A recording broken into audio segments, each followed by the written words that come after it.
ओहो, मुझे लगता है कि मुझे और पढ़ने की जरूरत है। मेरे लिए इतना काफी नहीं है क्योंकि मुझे सबसे ज्यादा मार्क्स लेकर आने हैं। तभी वहाँ पर टीना आती है और उससे कहती है, तुम यहाँ क्या कर रहे हो? देखो आज मेरा बर्थडे है, चलो पार्टी करने चलते हैं। अरे नहीं यार, तुम जाओ यहाँ से, कल मेरा एग्जाम है और मुझे पढ़ाई करनी है। ये तुम कैसे कर सकते हो यार? मेरे इतने स्पेशल डे पर तुम मेरे साथ नहीं होगे क्या? हाँ, क्योंकि मुझे केवल अपनी पढ़ाई की पड़ी है। देखो, मैं तुम्हें बहुत प्यार करता हूँ, लेकिन मेरे लिए मेरी माँ और मेरी बहन पहले हैं। वो दोनों ही मेरे लिए बहुत बड़ा सफर कर रही हैं। आज मैं इस बड़े से कॉलेज में सिर्फ उनकी बदौलत हूँ। टीना ये सब सुनकर रोने लगती है, जिसके बाद वो कहती है, मुझे माफ कर दो, लेकिन अब मैं ये रिश्ता और आगे नहीं बढ़ा सकती। वो इतना कहकर वहाँ से चली जाती है। लेकिन अनूप को इस बात का दुख होता है और वो फिर भी अपनी पढ़ाई ही करता रहता है। वहीं दूसरी तरफ अनूप की माँ सीमा बिस्तर पर लेटी होती है और बीमार होती है। माँ, आप थोड़ा सा हौसला रखिए। कल भैया के आखिरी एग्जाम है, उसके बाद भैया को एक अच्छी नौकरी मिल जाएगी और वो आपसे मिलने यहाँ आएंगे। निहारिका ऐसा कहकर अपनी माँ को दवाई खिला देती है, जिसके बाद देखते ही देखते दिन बीत जाते हैं, लेकिन अनूप उनके पास नहीं आता। आखिर ऐसा क्या हुआ जिसके चलते अनूप अपनी पढ़ाई खत्म करने के बाद भी अपनी माँ और अपनी कुंवारी बहन से मिलने नहीं आया? चलिए ये जानने के लिए कहानी में थोड़ा पीछे चलते हैं। निहारिका, मैं जानती हूँ कि तू आगे पढ़ना चाहती है, लेकिन तू जानती है कि मैं बहुत गरीब हूँ। तेरे भाई के साथ साथ तेरी पढ़ाई का खर्चा नहीं उठा सकती। मेरी बात मान बेटी और मेरी मदद कर अपने भाई को एक कामयाब इंसान बनाने में। कोई बात नहीं माँ, बेटियाँ तो वैसे भी पराया धन होती हैं। मुझे फिर भी एक ना एक दिन शादी करके दूसरे घर जाना है। अगर भैया कामयाब हो जाएंगे तो वो तुम्हारे सारे सपने साकार कर सकेंगे। इसमें मैं आपकी ज़रूर मदद करूँगी। निहारिका अपनी माँ की बात समझ जाती है, जिसके बाद सीमा अपनी बेटी निहारिका को घर में सिलाई कढ़ाई सिखाना शुरू कर देती है। सिलाई करके निहारिका अपनी माँ की मदद करती है और कुछ पैसे कमा लिया करती, और वो दोनों सारे पैसे इकट्ठे करके शहर में अनूप को भेज दिया करते। अरे माँ, घर में तो राशन खत्म हो गया है, कुछ भी नहीं है। अच्छा बेटी, तू चिंता मत कर, मेरे पास कुछ पैसे रखे हैं, मैं उन पैसों से घर का राशन ले आती हूँ।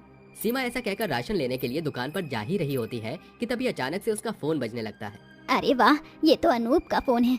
चलो अच्छी बात है, कई दिनों से मैं उससे बात करने की कोशिश कर रही थी, लेकिन टावर की वजह से नंबर ही नहीं लग रहा था। जैसे ही सीमा फोन उठाती है, दूसरी तरफ अनूप अपनी माँ से कहता है, माँ आप कैसी हो? आपकी बहुत याद आ रही थी। आपने इतने दिन से एक बार भी कॉल नहीं किया।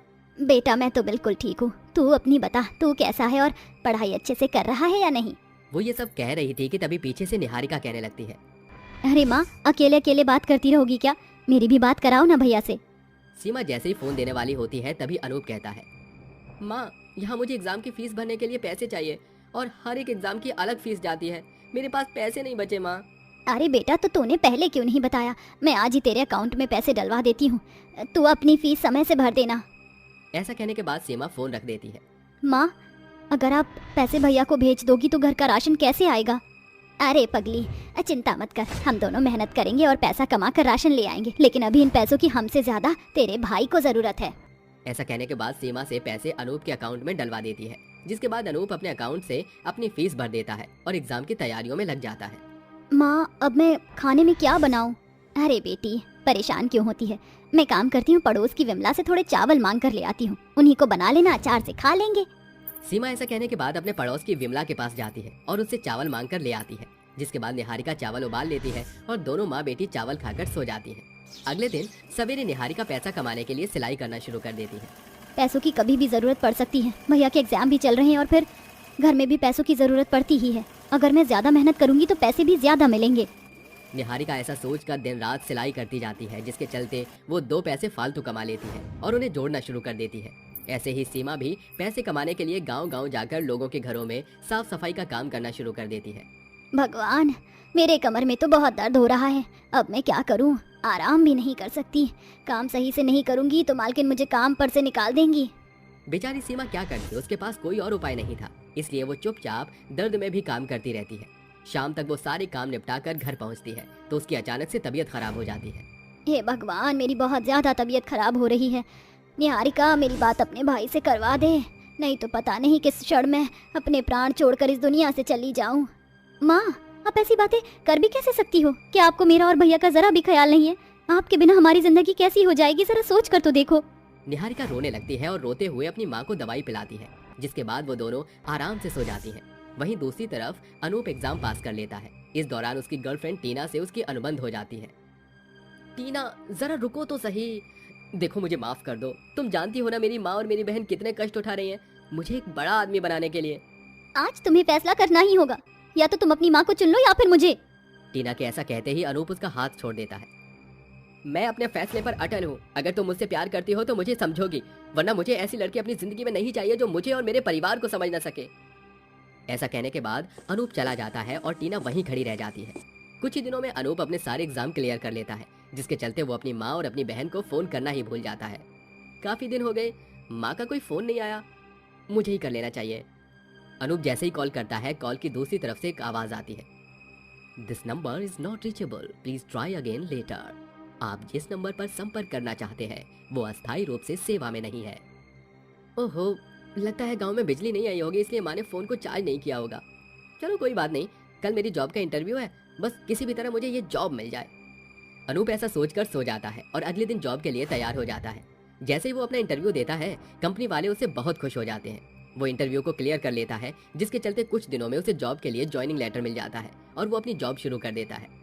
अरे इस बात की खुशखबरी देने मैं गांव खुद ही जाऊंगा और अपनी माँ और बहन को अपने साथ शहर लेकर आऊंगा।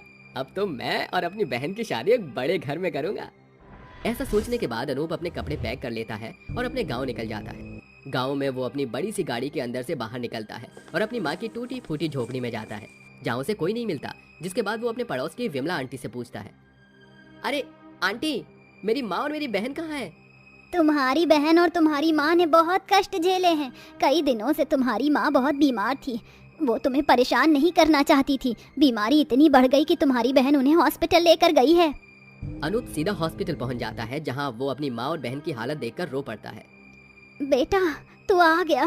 मुझे कितना भला बुरा कहते थे, मेरे चरित्र पर लांछन लगाते थे कि, लेकिन देखो मेरी मेहनत का फल आज मुझे मिल ही गया।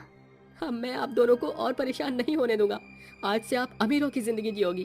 वो अपनी माँ और अपनी बहन को अपने साथ शहर ले आता है, जिसके बाद वो अपनी माँ का अच्छे से इलाज करवाता है और कुछ दिनों बाद अनूप अपनी छोटी बहन का रिश्ता एक बहुत बड़े घर में कर देता है, जिसके बाद वो सभी खुशी खुशी रहने लगते हैं। बादलों में 3 जादुई के घर। राजीव की अचानक हुई मौत ने उसकी पत्नी कावेरी को झकझोर कर रख दिया था। कावेरी की 2 बेटियां थी, इशिका और ईवा। पति की मौत के बाद बेटियों के भरण पोषण का भार कावेरी के कंधों पर आ पड़ा था। माँ, मुझे भूख लगी है, कुछ खाने को दे दो। ईवा, हमारे पास खाने को कुछ नहीं बचा, माँ भी भूखी है और हमारे पास खाना खरीदने के लिए पैसे नहीं है, हम गरीब हो गए हैं। मगर दीदी, बिना खाए तो हम मर जाएंगे। 10 साल की ईवा के मुंह से निकली बातों में उसकी मासूमियत झलक रही थी, जिसे देखकर उस मजबूर माँ का मन भर जाता है और उसकी आंखों में आंसू उतर आते हैं। इतिशा, मैं काम की तलाश में जा रही हूँ, ईवा का ख्याल रखना। कावेरी के कदम काम की खोज में निकल पड़ते हैं, मगर दिन भर भटकने के बाद भी उसे कोई काम नहीं मिलता। हर जगह हाथ पैर मारकर देख लिया, कहीं भी बात नहीं बनी। अब मैं क्या करूँ? कावेरी सोच ही रही थी कि उसे अपने हाथों बनाए केक का ख्याल आता है। उसके हाथों में स्वादिष्ट केक बनाने का इल्म कूट कूट कर भरा था। क्यों ना मैं बेकरी शॉप खोल लूं? आजकल केक की बिक्री बहुत ज्यादा है, मगर इस गांव में केक का कारोबार ना के बराबर चलेगा। मुझे शहर जाना पड़ेगा। कावेरी अपने घर को बेच मिले हुए पैसे और अपनी बेटियों को लेकर शहर आकर एक बस्ती में रहने लगती है। साथ ही एक बेकरी शॉप खोल लेती है। उसके इस काम में उसकी तीनों बेटियां बढ़ चढ़कर हाथ बटाया करती थी। माँ, देखो मैंने और ईवा ने कितना अच्छा केक बनाया है। बहुत खूब मेरी बच्चियों, मुझे तुम पर नाज है। अच्छा, मैं जाती हूँ। इतना बोलकर कावेरी केक लेकर बेकरी शॉप पर जाने के लिए निकल जाती है, मगर कावेरी मुड़कर कभी नहीं लौटती। दीदी, सूरज भी ढल गया और देखो अंधेरा हो गया। माँ क्यों नहीं आई? हाँ, बाकी दिन तो माँ आ जाती है। चलो ईवा, हम दोनों बहनें बेकरी शॉप पर चलते हैं। दोनों बहनें अपनी माँ की खोजबीन में घर से निकल जाती हैं, मगर सड़क किनारे बड़ी भीड़ देखकर वो जैसे ही वहाँ आती है, वहाँ पर उनकी माँ की लाश होती है, जिसे देखकर दोनों बहनों की आंख फटी की फटी रह जाती है और वो फूट फूट कर रोने लगती है। ऐसे ही कुछ दिन बीत जाते हैं, जिसके बाद इशिता बोलती है, मैं माँ की मेहनत जाया नहीं जाने दूंगी, इसीलिए आज से हम दोनों बहनें ही बेकरी शॉप चलाएंगी। ठीक है दीदी, वैसे भी अब घर में बनाने को कुछ भी नहीं, कम से कम केक बेचकर हम राशन तो लाएंगे। दोनों बहनें जैसे ही केक की दुकान पर पहुंचती हैं, तो दुकान का मालिक कमलेश उन्हें झड़कते हुए कहता है, अरे ओ लड़कियों, अब तुम यहाँ क्या लेने आई हो? ये बेकरी शॉप हम बहनों की है, आप यूँ अपना हक नहीं जमा सकते। दीदी, मुझे तो ये अंकल ठगी लगते हैं। बीते भर की छोकरी मेरे दुकान में खड़ी होकर मुझे ठगी कहती है। अब तुम्हें इस बेकरी शॉप से ठेंगा मिलेगा। चलो फुटो यहाँ से। नहीं, हम यहाँ से नहीं जाएंगी। बहुत ढीठ है लड़की, ठहर जाओ, अभी मजा चखाता हूँ। कमलेश दोनों अनाथ बहनों को बेरहमी से मारकर भगा देता है। दोनों बहनों के माथे से खून बहने लगता है और दोनों लंगड़ाती हुई एक जंगल में बैठकर रोने लगती हैं। माँ, पिताजी, आप हम बहनों को अनाथ क्यों करके छोड़ गए? ये दुनिया बहुत बुरी है और मतलबी है। मत रो दीदी, चुप हो जाओ। काश कि हम दोनों बहनों को बादलों पर थोड़ी जमीन मिल जाती, जहाँ हम बेखौफ होकर अपनी केक बेकरी शॉप खोल लेती। ये तुम कैसा ख्वाब बुन रही हो ईवा? बादलों पर केक बेकरी खोलना ये मुमकिन नहीं, क्योंकि बादल पर जाना मुमकिन नहीं। इशिता ऐसा बोल ही रही होती है कि तभी उसकी आंखों के सामने सोने से बनी सीढ़ियां चमक उठती हैं, जो बादलों पर जा रही थी। ये देखकर दोनों बहनों की आंखें इठलाने लगती है और एक आवाज उन बहनों को बुलाहट देती है। इशिता, ईवा, बिना वक्त गवाए सीढ़ियों से ऊपर आ जाओ। दोनों बहनें सीढ़ियां चढ़कर बादलों पर चली जाती हैं, जिसके साथ सभी सीढ़ियां गायब हो जाती हैं और एक सुनहरे प्रकाश में उनके सामने 3 जादुई के घर बने होते हैं, जिनकी नाक, आंख और मुंह होता है। और सामने खड़ी एक सुंदर सी परी उनका स्वागत करते हुए कहती है, मैं वैनिला परी हूँ। इस बादलों में बसे जादुई 3 केक घर की ओर से तुम्हारा स्वागत करती हूँ। जादुई परी, आपने हमें यहाँ क्यों बुलाया है? क्योंकि मैं कई साल से इन तीनों जादुई केक घर की रखवाली कर रही थी, मगर अब मेरे जीवन के 1000 वर्ष पूरे हो गए, इसीलिए मुझे पहरुए की खोज थी। और फिर मेरी नजर तुम दोनों बहनों पर पड़ी, इसलिए मैं तुम्हें इस तीनों जादुई केक घर का वारिस ठहराती हूँ। अब से तुम यहाँ रह सकती हो। अलविदा। एकाएक परी गायब होकर बादलों में घुल मिल जाती है, जिसके बाद तीनों जादुई केक घर उन बहनों को बुलाहट देती हैं। मैं हूँ चिक्की, जादुई चॉकलेट केक घर। क्या तुम मुझ में रहना चाहोगी? मैं हूँ स्ट्रॉबेरी केक घर, तुम मुझे चुनो। नहीं, तुम मुझे चुनो। देखो मैं इन दोनों केक के मुकाबले कितना बड़ा हूँ। तीनों जादुई केक को लड़ता देखकर इशिता बोलती है, तुम तीनों लड़ो मत, हम दोनों बहनें बारी बारी से तीनों घर में रहेंगी। इतना कहकर इशिता जादुई चॉकलेट केक के घर में घुस जाती है, जहाँ शान और शौकत की सभी चीजें होती हैं, जैसे कि सुंदर बेडरूम, बिस्तर, किचन और भी बहुत कुछ। अरे वाह दीदी, ये जादुई केक घर तो बड़ा ही आलीशान है। यहाँ हम सुकून से रह सकते हैं। अब तो मुझे बहुत जोरों की भूख लगी है, काश कि चॉकलेट केक खाने को मिल जाता। ईवा की अभिलाषा जानकर जादुई केक घर उसके सामने स्वाद से भरपूर खुशबूदार केक प्रकट करता है। दोनों बहनें उसे खुशमन से खाती हैं। ऐसे ही समय बीतता जाता है और वो पाइनएप्पल केक के घर में प्रवेश करती हैं। देखो दीदी, ये दूसरा जादुई केक घर तो पहले वाले से भी सुंदर है। क्या हुआ दीदी, आप यहाँ आकर खुश नहीं हुई? मैं खुश हूँ, पर काश ये केक घर हमें नए कपड़े देते, तो हमें ये फटे पुराने कपड़े नहीं पहनना पड़ता। जैसे ही इशिता जादुई केक घर में अपनी इच्छा जताती है, एक सुनहरी किरण जगमगाहट के साथ उसके सामने सुंदर सुंदर कपड़ों का ढेर लग जाता है। देखो दीदी, इस दूसरे जादुई केक घर में कितने सारे कपड़े दिए हैं। समय बीतता है, तीनों जादुई केक घर उन बहनों के हर एक मनोकामना को पूरा करते। देखते ही देखते ईवा का जन्मदिन आता है और वो खुश होकर कहती है, जादुई केक घर, क्या तुम्हें पता है आज मेरा बर्थडे है? बताओ तुम तीनों मुझे क्या तोहफा दोगे? कहो ईवा, तुम्हें हमसे क्या चाहिए? हम तुम्हारी इच्छा जरूर पूरी करेंगे। ये सुनकर ईवा की आंखें खुशी से झिलमिला उठती हैं और वो भावुक होकर कहती है, मैं चाहती हूँ कि आज मेरे जन्मदिन के अवसर पर मैं बेसहारा बच्चों को केक खिलाऊं, क्योंकि उन बेचारों का बर्थडे कोई नहीं मनाता। माँ कहती थी गरीबों में खुशियाँ बांटना भली बात होती है। ईवा की बात सुनकर तीनों जादुई केक घर खुशी से भर जाते हैं और एकाएक केक घर के फाटक खुल जाते हैं, जिसके अंदर से निकल रही सुनहरी रोशनी जुगनू के जैसे छिटकी हुई बादलों से जमीन पर सीढ़ियां बनाती है। जाओ ईवा, जाकर तैयार हो जाओ, तुम्हारे दोस्त आ ही रहे होंगे। चलो ईवा, मैं तुम्हें सिंड्रेला के जैसे तैयार कर देती हूँ। थोड़े ही देर में सभी अनाथ बच्चे सीढ़ी से होते हुए बादलों पर बसे जादुई तीनों केक घर में आते हैं। आहा देखो बंटी, 3-3 केक घर। हाँ बबली, मेरे मुंह में तो पानी आ रहा है। आओ साथियों, आज मेरे साथ तुम सभी का जन्मदिन है। जादुई केक घर इन सभी बच्चों को जन्मदिन का केक दो।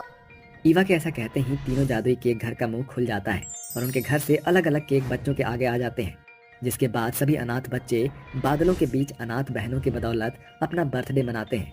तुम्हारा शुक्रिया दोस्तों, आप दोनों बहुत अच्छी हो, क्योंकि आज तुम्हारे कारण हमने केक खाया। पर क्या अब हमें जाना होगा? नहीं, तुम बच्चों को जाने की कोई जरूरत नहीं। तुम इन जादुई केक घर में जब तक चाहो रह सकते हो।